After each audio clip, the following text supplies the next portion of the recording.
Hello, everybody. Welcome to Super Cyber Friday. We are here. We're at the CISO series. I'm not your usual host, David Cross. I am, in fact, Rich Straffolino here. We're going to get started with some good advice, some bad advice. Jana, I'm going to come to you. I'm going to fade out that music real quick. Jana, give me some good advice about keeping EDR relevant in cybersecurity. Help us out here. Well, if you've already purchased it, you can't really do it. But if you are looking to purchase it, go for a vendor that has also MDR and XDR and plan to explore their options for expansion. Because one of the big issues with EDR is that it doesn't cover everything. So you may want to cover everything. So go with somebody who does. All right, that sounds like useful, plausible advice. Rob, can you go ahead and give me some bad advice about keeping EDR relevant?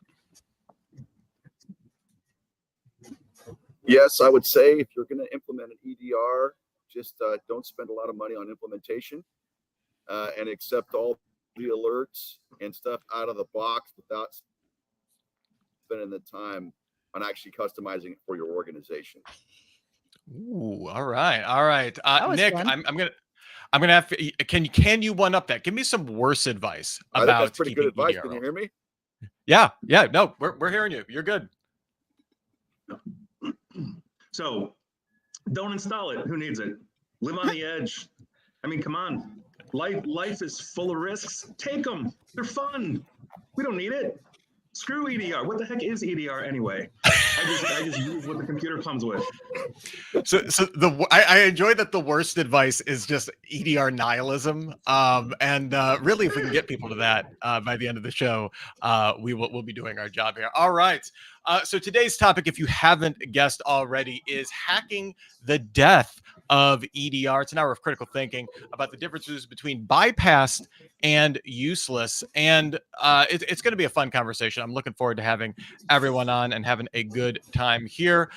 We have on the show today, we have Rob Teal, the CTO over at the Oklahoma Department of Commerce, and Jonathan Johnson, the CEO and founder at Nemertes. We're also joined by Nick Espinosa, host of the nationally syndicated Deep Dive radio show, kind of joining us late in the program.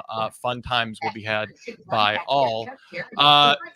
We're getting some background noise. I think Rob, I'm not sure Rob or Nick, if that's from you, we can be conscious of that.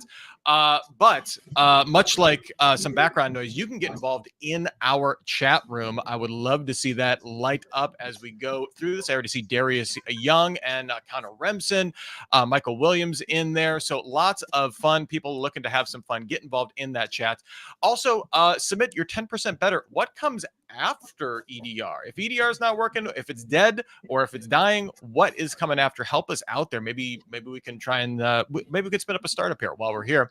If you want to come on the video, we got a crowded room already, but if you want to, you can type in "bring us on" and get on there as well. And make sure you're asking questions throughout the show. We have a question interface in there, good stuff in there, and vote on your favorite questions. This isn't a functional democracy, but we will take that into account in some vague and Byzantine way. We've got coming up here, we've already done our good advice, bad advice, worst advice. We're also going to be playing some games. We got the public interest. We got a new game called What Product is Cheaper? And then we have our last questions and answers. We got a full thing and then a meetup coming up at 2 o'clock Eastern here at the end of the hour. Good times are in store for you. And remember to register for our upcoming Super Cyber Friday, Hacking CISO Self-Interest, an hour of critical thinking about how security leaders actually make decisions. Super interested in that topic. We have the link to register there in the chat, and we have a nice CTA coming up on your screen there as well. And remember to stick around for our meetup. All right, we have presented so many things on the screen here. Let's get into some of the questions here.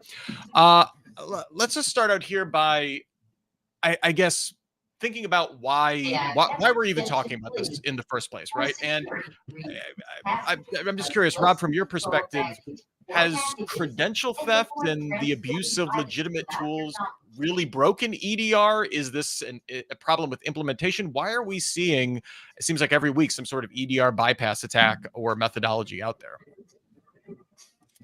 Well, I do think it's shifted, right? So if you don't have a purple team type scenario where you have someone in your organization that's actually looking at how the PowerShell scripts and stuff is happening, And if you're not being proactive about making sure that, hey, this is something that we're going to create within our organization to make sure EDR is picking it up, then you're pretty much just taking down your fences and locks. So I do think that it has some relevancy, but not without the actual user or the customer, myself, being proactive about what that looks like for my organization. So I do think that it's a big problem, but I think that you can operationally fix it by being proactive about some things. You can't just turn it on and expect it to do everything for you without getting in there and being very proactive about how you're interacting with it. John, does that reflect what you've been hearing from in the industry here? I mean, do people want to set it and forget it, but not realize what they have, they have to do their homework? Yes, and I completely concur that Rob is 100% correct that set it and forget it does not work. I would say, though, there are bigger problems. Well, from my perspective, they're bigger. Your mileage may vary. I think the main issue with EDR is that it is extremely limited in scope. It's OS level, which means it works well with supported OSs, which means it doesn't work well with stuff like IoT and serverless and cloud, which are increasingly large components of most organizations. Now, the simple response to that is, yeah, that's okay. We got other stuff covered. But it's sort of like this mindset that says, well, yeah, we'll do one thing well and not worry about everything else, misses the fact that an awful lot of attacks are detected by cross-correlation among every point in the organization. And if you're only covering 10% or 20% or 40% of the organization, even if you're doing it super well and you've configured it properly per, Rob's points, you're still going to miss data that would be essential to actually uncovering attacks. Nick, have you picked out what suit you're going to wear to the funeral for EDR? Have you sent flowers or anything like that? It's New Orleans style, baby. New Orleans style. We're gonna be blasting music down the road. No. Hang on, that means we get po' boys. Yeah, there you go. Oh, every day. Oyster po' boys. Yes. Love me some po' boy. So I've never been happier. Yeah, no. Well, so here's the problem that I have is that one of the things that we see overarchingly in cybersecurity, IT that creeps into cybersecurity, I think is a sense of complacency. You've got a hot product, it's working well, and then you rest on your laurels and you don't keep up. Or the venture capitalists come in, spend a whole bunch of money and cut the research team, because, hey, we've got to sell 10 times more to make our budget. It drives me up a wall. And so by virtue of that, I think we have a problem coming and going in the sense that, to John's point, it is limited in scope, which is why now we have NDRs and ADRs and, you name the DR, and what comes after EDR? FDR, naturally. So my point here being is we have that issue. To Rob's point, we're not really testing the fences. We are sitting on our laurels in a complacent manner with a complacent potential EDR. And so it's very difficult to, I think, keep up the threat intelligence as essentially now they're leveraging AI, they're leveraging code variants and changes, they're leveraging different techniques. I mean, everybody got fooled by TrickBot, and there are still EDRs out there that are fooled by TrickBot. So it's those kinds of things I think that just drive me up a wall, and so that's why we're gonna be throwing one hell of a party when we figure out. Well, Larry Rosen has it all figured out. What comes next after EDR? AI EDR, of course, is naturally. Yeah, it's what we have to do, right? Right, exactly. Lego Terminator, we're going to use them. Darius Young in our chat here, his 10% better was what comes after firewalls and IDS, but then he actually kind of followed on with that with the question here. I'm curious on your thoughts here. Is a firewall part of EDR? Some people say that having a firewall is good enough. How do you convince them that it's not enough? Kind of that, trying to get people on board with what you're thinking here. Rob, I'm curious, do you have, or whoever has some thoughts on that? I'm not going to take that one because the answer is like way too obvious. Show them all the breaches that have occurred. Goodbye. The end. Yeah. But I'm sure someone will have a more sophisticated answer than I. Rob, you were on mute. I know you were trying to get in there. Oh, wait. Rob's on mute. Rob, you're muted, buddy. So anyway, well, I'll go while he's unmuting himself. Sure. So the way I look at it is the firewall is one critical part of essentially threat intelligence here, right? And two, I think I can't remember who said correlation, John. I think you did. To that point, I mean, we need to start leveraging the source, right? Security, orchestration, automation, response, blah, blah, blah. And I think that is where we're falling down. I think a firewall is a very critical part of this. But I also think that firewalls fall into the same issue that I was talking about earlier in terms of complacency. They're not all built the same. And on paper, they look the same. So you buy a cheap firewall and a box for compliance, you know, and you're not really doing yourself favors, right, compared to, you know, some of the more advanced enterprise firewalls out there. So I think it's coming and going. Yes, IDS, IPS, all of that is beyond important. It is table stakes to build proper perimeters inside and outside, you know, but I think at the end of the day, it really does come down to correlation. We have to understand both north, south, east, and west traffic. Otherwise, we're just going to be running into issues. Rob, did you want to try and jump in here real quick with this? No, I was going to say that it's firewalls is one part of a multi-tiered strategy. It obviously does a really specific function, but to say that you're going to have, obviously you'd want to have it if you're going to have a successful EDR, but you got to certainly have more than that. So I'm with Nick all the way and Joanna on that take. You want to have all the best IDS and IPS that you can get, but you have to have more than that. Otherwise, you just open yourself up. We also got this really great question, and I love that we're getting the questions, and please keep them coming. These make the show really fun, and I love seeing where your thoughts are. And Joe Hazel had this really great question here. We all know EDR doesn't cover all threats. You know, just making sure we're all on the same page there. But are there additional tools or products or processes that might cover some of the true advanced 0 days, or do we need to simply rely on layered security? I mean, simply is doing some heavy lifting there, right? Oh, yeah. I mean, the answer to that, and I will confess that, and I back channeled Rich going, "Oh, I want that question. I want that question." Of course, everybody gets it, but Joe, so yes and yes is really what it comes down to. My fundamental concern with EDR is that why would you go out in this day and age and buy something that just covers a small percentage, it protects a small percentage of your environment?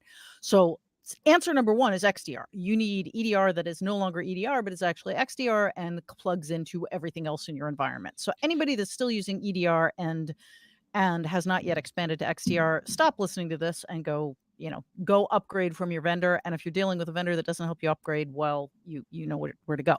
But you were asking a more relevant question, which is, yeah, John, we get that. Should we just rely on layered security, or are you trying to tell me that XDR will do everything? And the answer is no, XDR won't do everything. Yes, you need layered security.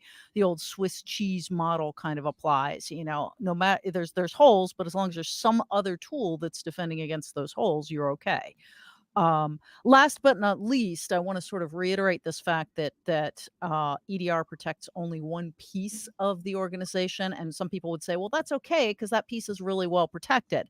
And all I can think of is I have a neighbor. It's a true story. I have a neighbor. They have a big fancy house in my neighborhood. They have a big fancy gate on their driveway. They have no fence. So I've been spending like years looking at their house going, what do you think you're protecting against? I actually found out what the answer is, and it's fun.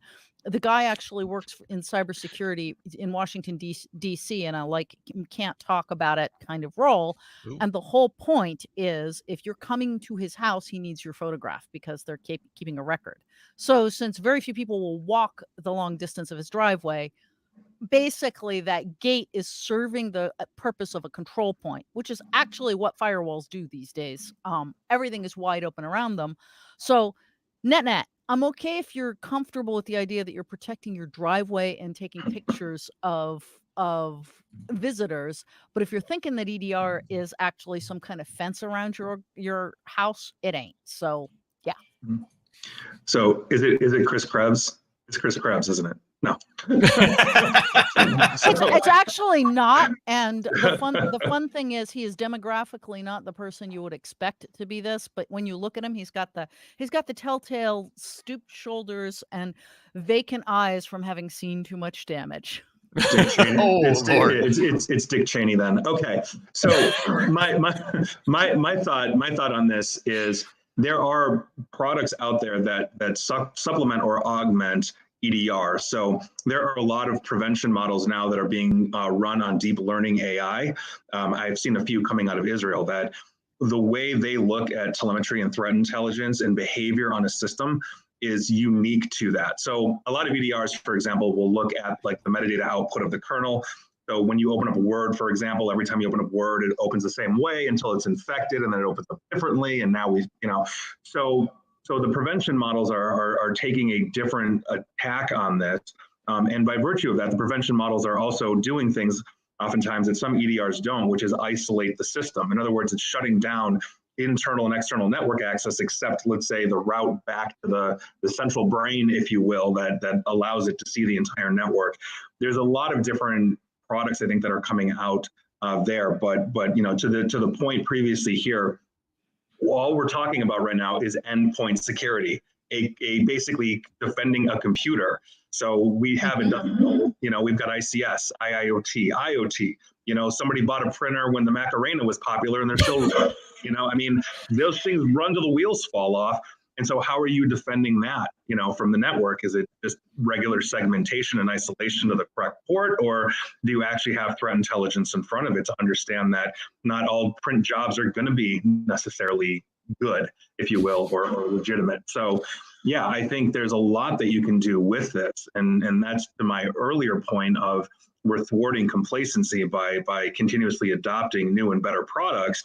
But that also requires, the proactivity that Rob was talking about, not just on Purple Team, but actually vetting the products, every quarter. Is this still what we want to run?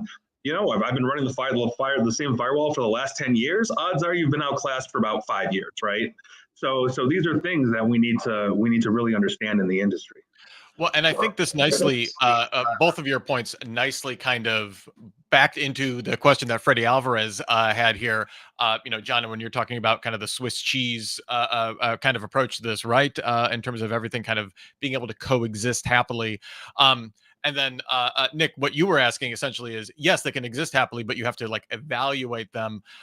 Rob, is there anything else you would want to add, kind of to that conversation about having all these technologies kind of working together? Well, I would say too, it depends on what industry you're in, right? For example, if you're in a hospital, then you have so many IoT and medical devices. If you don't have an EDR, then you don't have observability. So it really depends on what industry you're in. Another one would be a manufacturing floor where you have lots of sensors. And everyone knows the really famous hack with the aquarium, or someone walking into an organization and setting up their laptop and that IoT device not being secured. So I would say it really depends on how many IoT devices you have in your org. I would definitely say hospitals need EDR. There's lots of organizations that would fall into that category. All right, we have tons of questions that just came in, but we have to get to our first game. Do you know what others are thinking? On the public Sorry, I have to hum along to the game. It always makes me happy every single time. All right, you know the drill. If you want to join, you got to get in with the Kahoot app. You can play this in the interface, everybody. If you just go open up the game controller panel on your side there and type in your game pin, you will be in. So you don't have to leave your interface for any of our guests here. For everybody else, please follow along. I see Freddie, I see Lyle, I see Connor. I'm doing Romper Room, and I will have some fun time with that. I put this game together, so I will join in, but all of my scores are non-canonical, so that is okay. And we're going to give it another 10 seconds here to try and let everybody in. Nick and Jonna, please try and get in there if you can. And let me just see here. Let's see. We're getting some POV from Rob here. This is really great. John and Nick, are you guys able to join in? Nah, sorry, man. Working I lost you at QR codes on that. No. If you just click on the little game icon, there's a little Kahoot game icon kind of in the chat. If you don't know click what on that means, so like a game controller, like it looks as a D-pad, number buttons. I'm looking in the chat and I'm not seeing it. So okay. All right. All right. We will. Oh, I'm in the Q&A. That's why I'm not in the chat. That's why. All right. Okay. All right. Next time. I know we'll do it again. Well, you can still play along verbally. That is okay. So we will get in there. We have a ton of people in there, though, so I cannot wait to see where we are going here. All right, Josh, let's get the game started here. All right. And we are looking for the most common search query out of a list of items here and there. You'll be surprised; they're all kind of related to our topic today. So our first one here: what has the most monthly search queries? Endpoint detection or response? Oh God. Everybody, make sure we're getting in there. You only have a couple seconds. Oh, and it was, in fact, response. Renan taking an early lead here with Darius and Ted K close behind. A fun time, yes, by a big margin. Response, Wow. the most popular item there. All right, so let's see. Nick, did you have any luck with that one? Oh no, I'm 22nd place according to the thing. All right. Next one here: encrypted data recovery. What's the most popular? Encrypted data recovery. What are we thinking here? Jesus, man. Oh man. All right. So it was pretty evenly split between data and recovery. No one liking encrypted. That's okay. Renan maintaining a healthy lead, and Darius Y both doing well there. Larry R sneaking into third place there. Let's see if we can mix it up. I think we have 2 for 2 so far. It was close there. Recovery was a close second there. Fun times will be had by all. All right, next up here, our third question coming up here. Which term most searched for? So the rules of the game are going to stay the same. We have elevated domain risk. Elevated domain risk. Jana, what do you think is the most popular? I just clicked it, but I'm going with risk. Oh. All right. Oh, domain. Only 3 people got that. Risk fooled you. Wow. That was my fooler All right, question. who got domain? Come on, guys. Oh, Reddit, I am dubious. So you're somehow looking this up.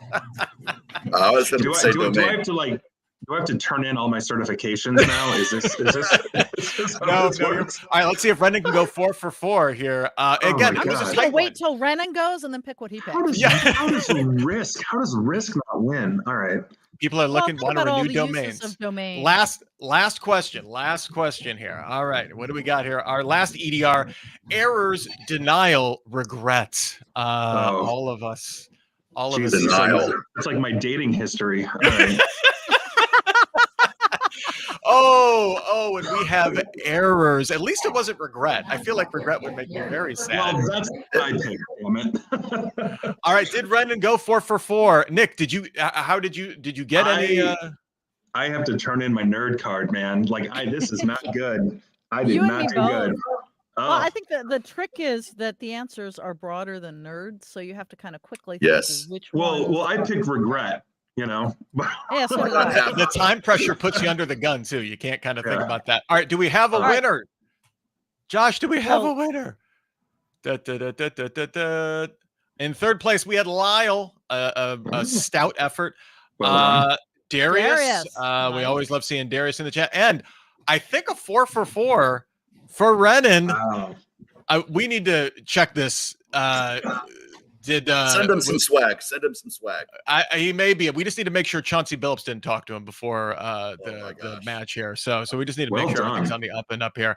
But fantastic. Thank you. So Freddie, I'm sorry you went 0 for 4. Renan, congratulations in all seriousness. Amazing. So much fun. And we had a couple of questions, I think, come in here. Okay. So we have, this is kind of more of just a kind of an essential, maybe more of a table stakes question here, but Andre Payne wants to know, does EDR provide visibility for IoT devices, sensors, and such? Johnny, you kind of tipped on this, that when it's OS level, it kind of doesn't, but anything more you want to build off of that? Yeah, I would say that actually answers another question that was asked, which is, hey, what's the feature functionality I should look for? Some do, some don't. There are vendors out there that specialize in monitoring IoT devices and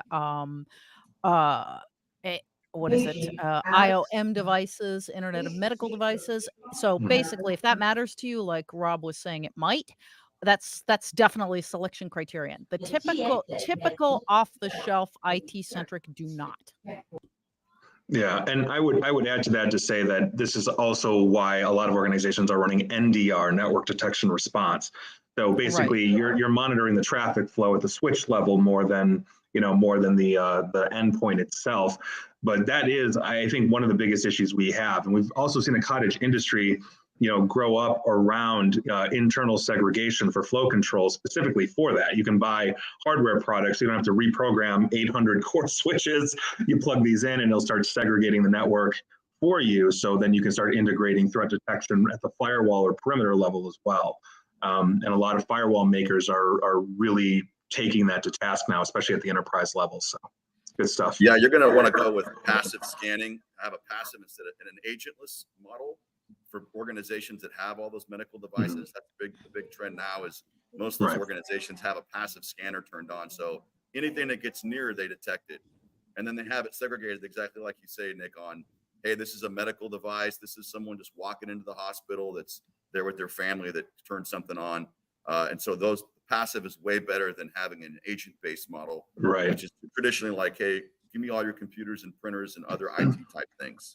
Right. And I'll give you this fun story. Basically, back in the day, we had an assessment. We hit an IoT device that the IT didn't know was plugged in by the sales team. Somebody went on a junket to China, plugged in a toaster where you could send pictures to the toaster to print your face on bread. And that thing was running like Linux 0.1. It was very easy to hit and start exfiltrating. We turned it into CNC and started exfiltrating data, in a live pen test to it. And I was this close to printing out part of the final report on a piece of toast and handing it to their CEO. And I still to this day regret that I didn't do that. So you should have done it. That's a great story. So you never I mean, know. how many times have we said, don't take your IoT toaster to China? It's that old saw. We keep Did they find one there? Wasn't that the story that there was one already there? Well, no, so it was literally a client of ours. They found it like in a window at a shop in Beijing or somewhere. So you mean they brought it in and plugged it in? That's legit. Yeah, I mean, that's time to open a ticket and have someone install an agent on it? Yeah. So I'm sorry. They didn't take the time to open the ticket and have someone install an agent on the toaster? No, they just connected to the Wi-Fi. Hey, look, you can print your face on bread or whatever. And that's why you want your toaster running BSD, folks. That's all. There you go. Nice. There you go. All right. We had some more questions coming in. Keep the questions coming. We're getting some really good ones here. And I love this one from Aman Sood, kind of getting into some of the maybe some of the future here. The kind of so if his question is, if AI EDR is the future, are current players best positioned to evolve in this space? He cites SentinelOne. Obviously, there are many others in this space. Or are new startups likely to disrupt the space?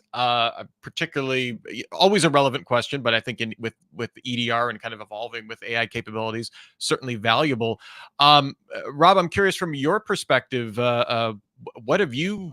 I mean, obviously, this is very contextual on your organization, but are you seeing startups having maybe an early mover advantage with this kind of stuff? Yes, that's possible. I will say that there will be startups that pop up. But it's like what I said earlier, right? If you have a purple team person, which is an individual saying, I'm going to actually create code that simulates malicious activity or someone with malintent, and I'm going to see if my EDR picks it up. So you're actually having someone actively go about testing the system regularly and then having a structure that does that. I'm envisioning in the future that you would have an AI that does the same thing, where you could say, hey, I wanted this AI to create code randomly based on this criteria and put it across my network and see if my EDR catches it, and if it does, to have it learn against it. So I do see like people with like SentinelOne, I see them with a major advantage that are using it early on. And the more you can recreate like a purple team using AI, I think that's where the advantage is. And then also detecting when it changes. So their AI is really good at that. Like, hey, it normally does this, it's not doing this now. So that's what I see. That's my take on it. Yeah, I would also add to that I think one of the advantages the big players have is crowdsourcing, right? They're getting threat intelligence and telemetry from hundreds of thousands, if not millions of endpoints, firewalls, whatever it is. And so they basically start to see real-time inoculation. At the end of the day, I think the future of this industry, at least of the trenches of the war, is AI fighting AI. I mean, that's where it goes. We cannot keep up as humans, with code changes, variants, all those kinds of things. But that said, I absolutely love walking like the new vendor showcase at RSA, when I get to RSA, and it's not every year, but I try to go every year. And some of the new and novel concepts that we are coming out with on how to look at threat intelligence is great, and I think those are the companies that will be bought by the bigger companies to basically integrate those technologies in there. But Future acquisition alley. right. No, exactly. That's basically what it is. But it's always interesting to see. I remember when Black Duck came out back in like 2017 or so, I was like, oh my God, this is amazing. And then of course Synopsys bought them, right? So you can see like a lot of these different technologies that start to emerge. But yeah, I think that's where we're heading. And we're already seeing AI ransomware like fully operational, right? Like Prompt Lock and some of the others. So we're heading this way. Is there anything specific in the EDR space? Because like always the question is the innovation, right, from a startup has to be so much greater than what an incumbent can kind of roll out to overcome that organizational inertia, right? It's like, well, I already have this thing and they're going to upgrade, I'm going to get the upgrade and it's already in place. I don't even need to worry about buy-in and I can take advantage of it, even if it's not best in class. It's part of the, it's part of the platform play kind of situation. Is there anything about EDR that would potentially where you see a startup could have a particular advantage as they're rolling out AI, or is this probably, like you were saying, Nick, is this the hall of future acquisitions, one or two companies aside? Yeah, I mean, I think there's an advantage in having the threat intelligence that a large organization is going to have, just because by virtue of endpoints or perimeters or whatever it is. And so from the EDR standpoint, if you're looking at the back end of a large EDR provider, then they're going to see things that a small startup is not going to see. That said, a small startup is going to have an approach conceptually that the big players haven't really thought of yet. And so that is the advantage that they have. If there is some concept that the attackers figured out, I mean, look at the Vault 7 hit back in the day, right? When Vault 7 got dumped into WikiLeaks, like, oh my God, like that was a nightmare of a 2 months for Cisco and some of the others, trying to patch all of this. But it really underscores that we are always trying to find new and innovative ways, to hack into something, right? If there's a vulnerability, it will be exploited, and everything is vulnerable in some way. So I think in that vein, I think it's basically working together. It's Compton and Long Beach, man. You got to put them together. That's really what it is. Johnny, get in there. And that is very much of a California reference. Thank you, Muchly. Just a side note, for reasons I'm not going to get into, I had to explain what I-5 was to people on the East Coast. They're like, I have never heard of the I-5. What is it? I'm like, oh, wow. God. Yeah, I know. It's such a weird cultural thing in this country. Well, anyhow, I'm originally from LA. yeah, so there you go. Yeah, so there you go. And I caught the reference for reasons, but I was also born in California, so there's that. But having nothing to do with any of that, coming back to it, the reason I was making faces earlier was I fundamentally agree with what's already been said, what Rob said, and what Nick said, which is, fortunately or unfortunately, the big vendors have a real competitive advantage. So I challenged myself, since I love to play devil's advocate with myself. Like, is there any scenario under which possibly a startup could have an advantage? And probably the funny expression you caught on my face was, I thought, there's a rise of interesting new chip vendors getting out there. Yeah. And I'm thinking if there were the ability to embed EDR capability at the chip level, that would be a game changer. So yeah, that's why I was making faces that you picked up, Nick. And it wasn't like, oh, I need to say something. It was more like, let me explore this further before I bring it up. But it is interesting to watch that, particularly in the AI space, there's a lot of chip vendors that are competing head to head with NVIDIA and Broadcom, which seems insane until you look at what they're doing. And I'm thinking, gosh, if you could embed EDR capabilities at the chip level, there might be there. Yeah. Well, it's better than Intel embedding Spectre. Right. Hey, that's a proud tradition. Tradition. I think that's a great point. And yeah, I mean, if we can get it at the hardware level, I mean, imagine plugging a card into a server that does threat intelligence literally at the hardware layer. Exactly. And I mean, they were trying to do that. They were trying to do that with various tools and techniques, years ago. But they were, it was also all pre-AI, and they were also, so there weren't like all these innovative chip vendors popping out of the woodwork looking for competitive differentiators. And it was also before people really had thought through what security you wanted to embed. And I think the main thing, and Rob really alluded to this early on, the one thing that EDR is good at is for the area it covers, it gives you great insight into what's going on. It's a great monitoring capability. And it's like, well, what if you got, instead of trying to go broader, you got more granular? And that's where the chips come in. Yeah. Anytime the solution is we need new chips, I'm like, let's get some FPGAs going. Let's do all this stuff. This you are speaking my language, John. I love this. I love this. We got some more questions coming in here. This kind of harkens back to Nick, what you were talking about a little bit, but this is from Jim Zupan saying, isn't NDR the lights on moment that EDR alone can't provide when it comes to lateral movement? John, you're shaking your head there. Jump it. I mean, is that nail I it? mean, yes. My main concern with all of this is that we get, alphabet soup proliferation. But there's essentially, in cybersecurity, there's essentially two ways to figure out what's going on. You figure out what's going on in the computer, or you figure, and I'm using that very loosely with hand wavy, or you figure out what's going on between computers. And it's sort of like that. The NDR has been part of the missing link here. Like, if you're not looking what packets are going where and doing what, and looking at the network environment and the network state environment, then you're missing half the equation right there. So that is a letter that needs to belong in the alphabet soup. I don't know that it's sufficient, but definitely necessary. Absolutely. I mean, think about it this way. The audience just assumes we're all wearing pants right now. I mean, we can only see our, I mean, and that's exactly Are we going to prove point. this now? Is that the next step? Zero trust pants. Up. We have zero trust standing pants up. here on the Super Cyber Friday. Okay. My point is exactly your point, Jana. Right? Is that we're only getting half of the equation, and if we're only getting half of the equation, filling in the blanks becomes a much harder thing. Lateral movement, I think, is one of the toughest things to pick up, especially if you're not basically building proper perimeters, you're building proper data flow inside the networks as well. So having things like the network detection response we talked about earlier, I think, is beyond important, but you're 100% right. Totally agree. All right, let's get to one more question, and then we'll hop into our second game of the day. This one comes, let me just bring it up here. This one comes from Michael Williams, one of our regulars in our chat here. Yes.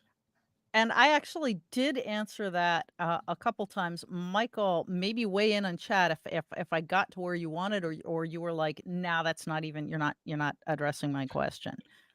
Michael had another one, so let's go with this one. Oh, let's go to that one. But yeah, do let us know, Michael, if that answered your question, or we'll circle back to it. Yeah, if there's a finer point on that, we would love to hit back on that. But they also asked, would a preventative EDR, such as one that protects against clicking on phishing links, be a differentiated offering, or just a great way to really make all of your endpoint users very happy?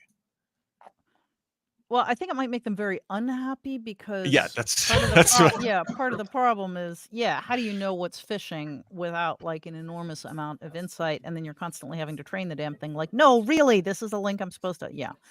So my answer would be no, but I'll defer to you guys, Rob, Nick, people who know what you're doing. Rob, jump in there. It's this careful balance between spending money on training and helping people actually know how to detect it themselves using. Now, supposedly they say you'll make it where it's impossible for a human to detect it, right? That's what they're saying now. But there are some telltale things that you can do just with some really good training programs, which generally you find are underinvested in organizations. And so a lot of that stuff, some of our problems aren't always technical, and they're not always like a whiz bang fix. Like, hey, we're just going to turn on a tool and it fixes everything. It's got to be a combination of getting your people to know what they need to do, and then having a tool that aids that process.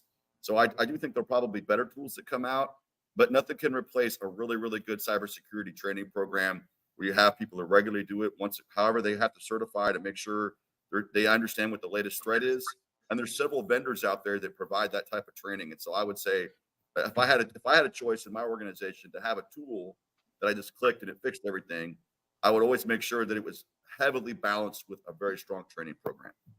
Yeah, and I'll add to this. I think that question really underscores, I think, a lot of the reactivity that cybersecurity has. And what I mean by that is, we see a problem, we react to it, we create a fix, and then we get innovated around, right? It's the perpetual cat and mouse that we all know happens. But if you're thinking about it this way, this is why things like remote browser isolation come into play, URL filtering, all those kinds of things. And so the layered defense where somebody clicks on a phishing link, the RBI basically ensures that you can't infect the local computer. The URL filter ensures you can't actually get there. So the RBI just blocks you, anyway, because you get a warning saying you can't go to the site. And then the EDR there is to play cleanup when all else fails and if something gets installed. And I think it really underscores the layered nature of what we do on the data security side. But I think it also just really underscores that overwhelmingly the majority of what we do is more reactive to a problem than trying to think of the potential problems. Like, why aren't we throwing a metric ton of money at like cyber criminals to say, come work for us, figure out how to hack us, and then we've got the proactivity, and we do some of that. I mean, HackerOne was. We do a lot of that. I mean, big organizations do that all the time. But right, but I don't think the level though that we necessarily need. I don't, and so it's one of those things. And I get it. We do the HackerOne, like I mentioned, but and others. Well, remember, we only know what the public talks about. When you talk behind the closed curtains at at these large enterprises, they do a lot of that. Right. Oh no, and I just want to do a quick shout out for Andrew for calling out RBI even before you did. So good job. Oh. Yeah, Right I was on. just like, Right good man. Yeah. Great minds.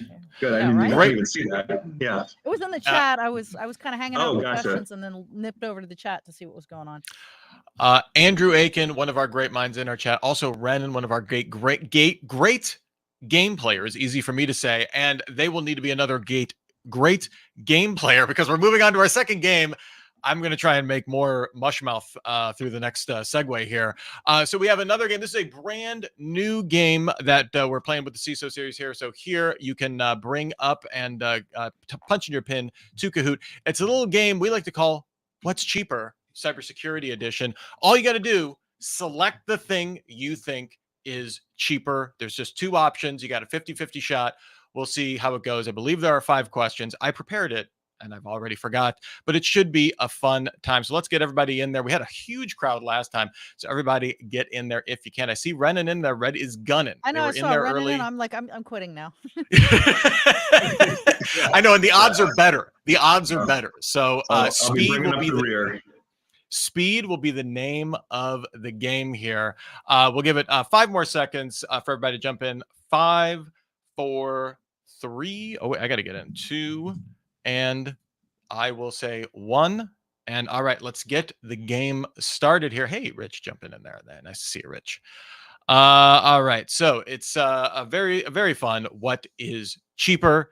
All you got to do, select the cheaper object of the two. Graphic design, one of my passions in life. So please, we can see. Enjoy. Yes, please enjoy that. I suck at the Price is Right. I'm just throwing that out there. This is kind of our inspiration. If I could get a yodeler going up a mountain here, it'd be great. All right, what's cheaper? Tell me. Flipper Zero or a TP-Link Tri-Band BE 9700 Wi-Fi 7 router Archer BE 600. It took me 10 seconds to read the name. Please choose. Oh, and people did in fact select. Yes, the Flipper Zero indeed. A little bit cheaper. We got an early lead with Lyle coming in there. I don't even see Brendan in there. That thing is so much fun, by the way. The Flipper Zero, the TP-Link. Yeah. It's on my Christmas list every year. But no one seems to want to buy something that'll let me hack their or have fun. Security research their home network. Who knew? I'll buy one. All right, and let's see actual retail price $199 for the Flipper Zero. All right, let's move on to the next one. All right, what is cheaper? We have a Wi-Fi pineapple pager from the Hack 5 folks, or 70 pineapples. Those prices are in Northeast Ohio dollars, just so you know. Oh, it's tied. In fact, we had split answers, so half of you have now been declared wrong. Oh, Andrew A. moving into first place, followed by Darius and Robots. All coming in there. Let's see the actual retail prices. Pineapples were on sale 2 for $4, or yes, 2 for $4 by me. So slightly cheaper, $20 cheaper. Save some money, get the pineapples, and don't hack anybody. That's your bag. Or save some money, just get a Flipper Zero. I guess is what I'm really saying here. All right, let's move on to the next one. And let's just see what is cheaper. All right, 1 year for 5 devices of Norton 360 Deluxe or the Club, which is cheaper. The Club. Both Oh, are no, useless. you can have a bargain. I saw someone returning that at a Best Buy. It was an older gentleman, and I was happy that he was at least getting his money back. So I was happy for him then. All right, and Nick regaining a little geek cred here, coming back in on top of the leaderboard. All right, let's see the prices there. It won't last. We'll see. Oh, only $35. What a bargain! What a bargain for Norton. You know, I could take my family to McDonald's for $35 and be more effective than. That's all right. Let's move on to the next one. I have two more, and then we'll be out. We will declare a winner there. I see some more questions popping up here. Okay, so we have Cybersecurity for Dummies or the O'Reilly Software Supply Chain Security book. Which is cheaper? Oh, time is up here. For Dummies. Okay. I thought maybe I'd get the little 3D chess here, maybe, but everybody was on board. Nick maintaining that solid lead. Barely, though, Andrew Aiken nipping on the heels, and Ted K also in the running. Charlie R making a nice climb up the board as well. So everything will be determined by this last question. Yes, Cybersecurity for Dummies, quite the bargain at $21.79. Prices according to Amazon, based on the first listing that I looked at. And let's move on to our last one here. You know what it's going to be. What is cheaper? You got to figure it out, folks. Okay. And we have Macallan 18 or CompTIA Security Plus voucher to take that test. Which is cheaper? That's really hard. Save your money. Impress your. Yeah, but this was based on State of Ohio pricing here. So we'll see how much that cost here. Yes, you can get a Macallan 18 nice bottle for a mere $419, or you can get a voucher to take Security Plus test for $425. All right, so let us see who our winner is. All right, coming at number 3, we have Darius. Congratulations, Darius is I think number 3 on the last one as well. Ted K coming at number 2. I think we know who is number 1. Is it? Could it be? Yes, indeed. Hey, Nicely done, Nick. Thank you. And to be fair, you'll have a lot more fun with a bottle of Macallan 18. I think you get like 3 pours in a bar of that for that price too. So save the money, get the bottle. That's all I'm saying. All right. Let's see what else we've had. We have had the chat blowing up. We've had lots of great stuff coming up here. So this is kind of again, a little bit more of a foundational question, but I do think it speaks to some confusion in this marketplace here. Thomas Walter submitted this earlier in the show here, but what features should companies look for when searching for an XDR? I feel like XDR doesn't have a concrete definition of what it includes, and people use the term loosely. Sadly, I would agree with Thomas on that for almost every cybersecurity term, but particularly XDR seems maybe a little squishier than most. Anyone want to jump in with that one? Johnny, you seem deep in thought there. Yeah, I've been trying to dodge that question since you posted it. Oh no! So that's quite all right. I'm very upfront about these things. I actually did spend a lot of time thinking about it precisely because I'm like, oh, that's hard.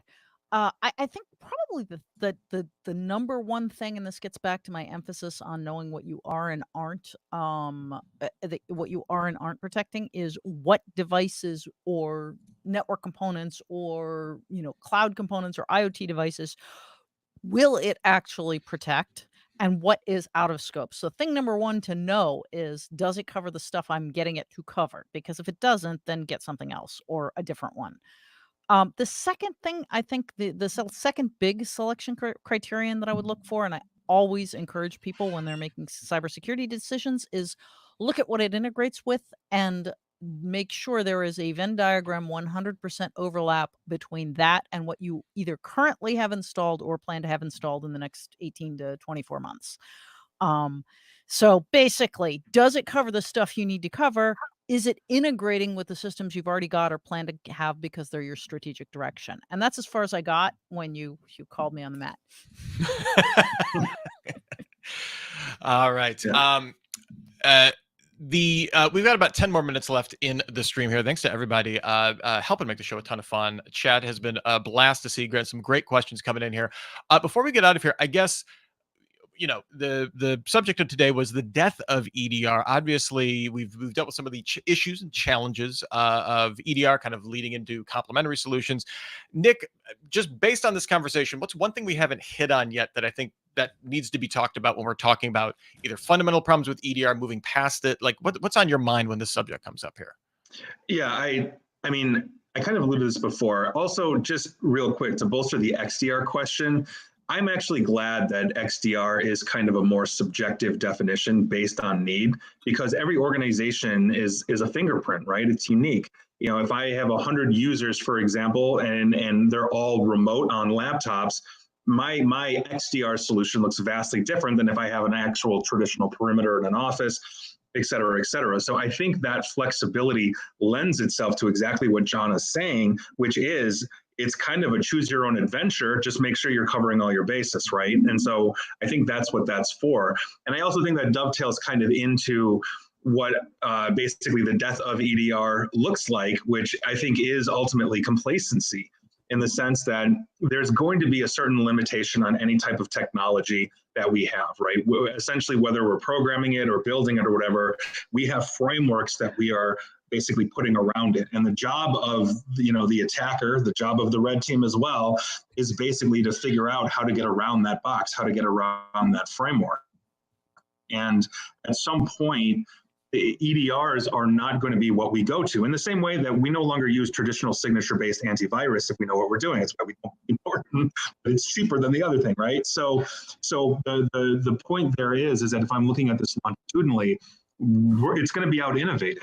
And that's really what it is. And so we're going to continue to adapt and improve, but EDR is going to be replaced with FDR or whatever, because it's the next letter. Yeah.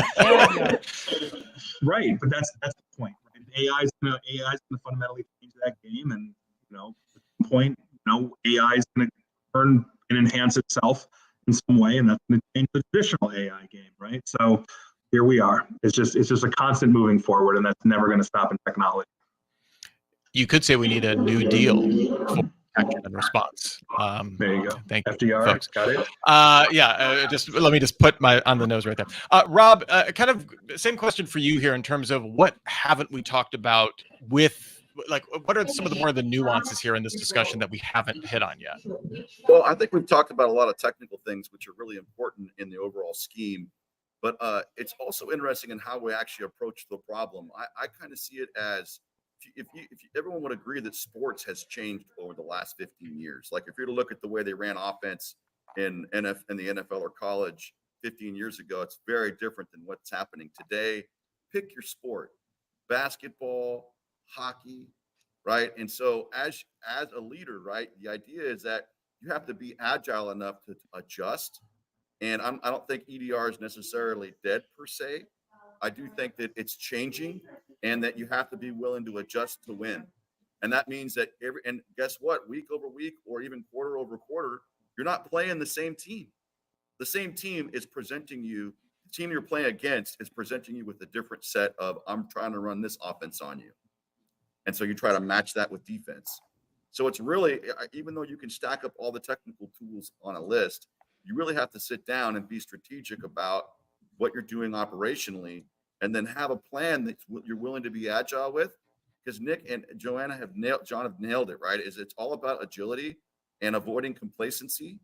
And if you're doing that, then you're really, really active about reviewing your plans on a regular basis. So that would be my take, other than talking about the technology itself, is that there's a way to look at it from a strategic standpoint that's outside of the tech. It's more of, how are we going to do this as a team?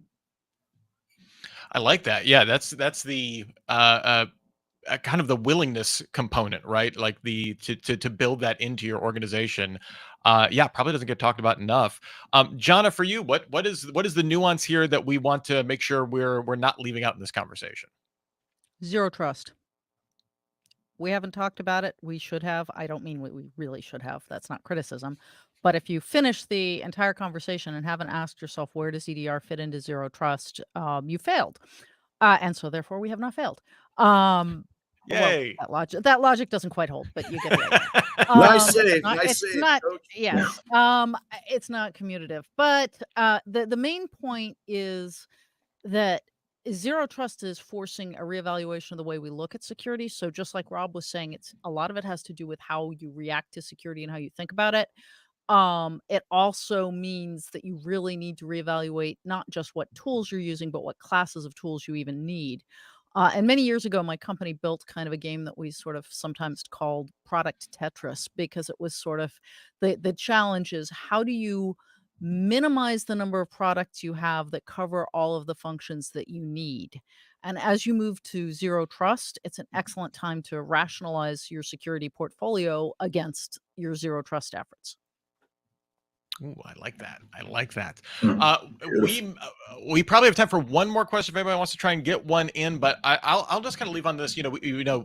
John, you just talked about, kind of evaluating your stack, what you're using kind of within that rubric. And we've also kind of talked about, hey, obviously EDR, when it is relevant, it needs to exist within the Swiss cheese framework. I'm wondering how, when it comes to layering that kind of tooling, is there a rubric that you have in mind, Rob? I'm curious from your perspective of when maybe too much tooling is going to be getting in the way, or become part of the problem.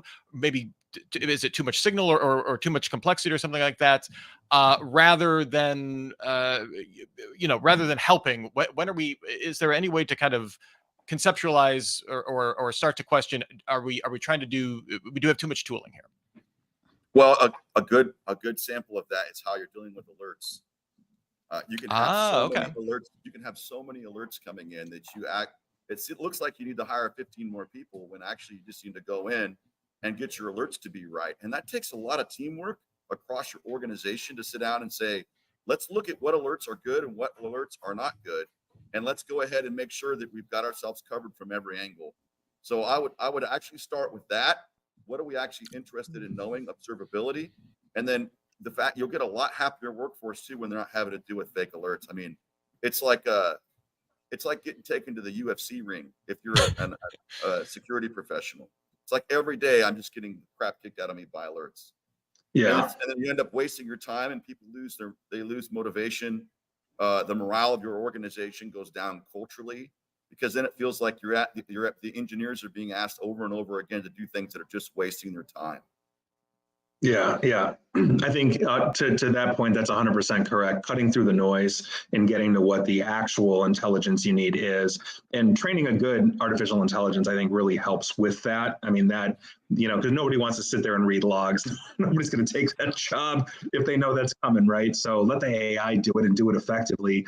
But I also, to bolster, something else that Rob said is, I really think that it comes down to end user experiences, right, as well. The non-technical people, if they're getting hit with pop-ups and alerts left and right, at some point there's going to be torches and pitchforks at the CISO's door, and nobody wants that, So I think that is the balance we have there, and I think that's an important one. And I also think that trying to make it as silent as possible, to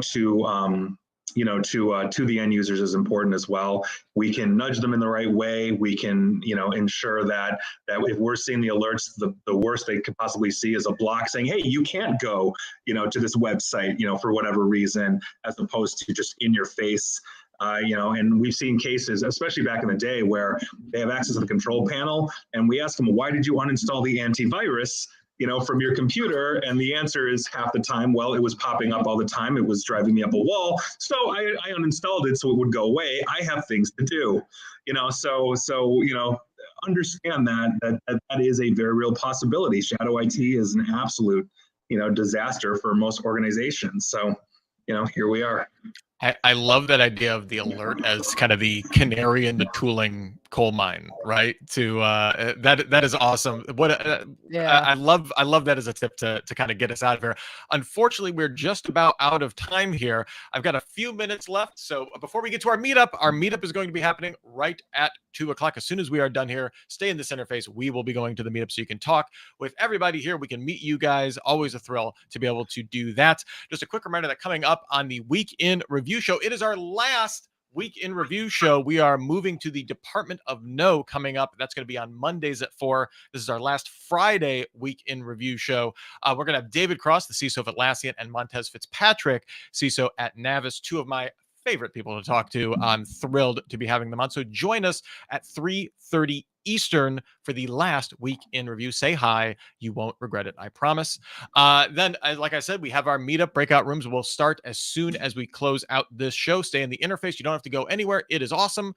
And if you want to sponsor Super Cyber Friday, shoot us an email, info@cisoseries.com. That just about brings us to the end of the show. Thank you all once again for making the time.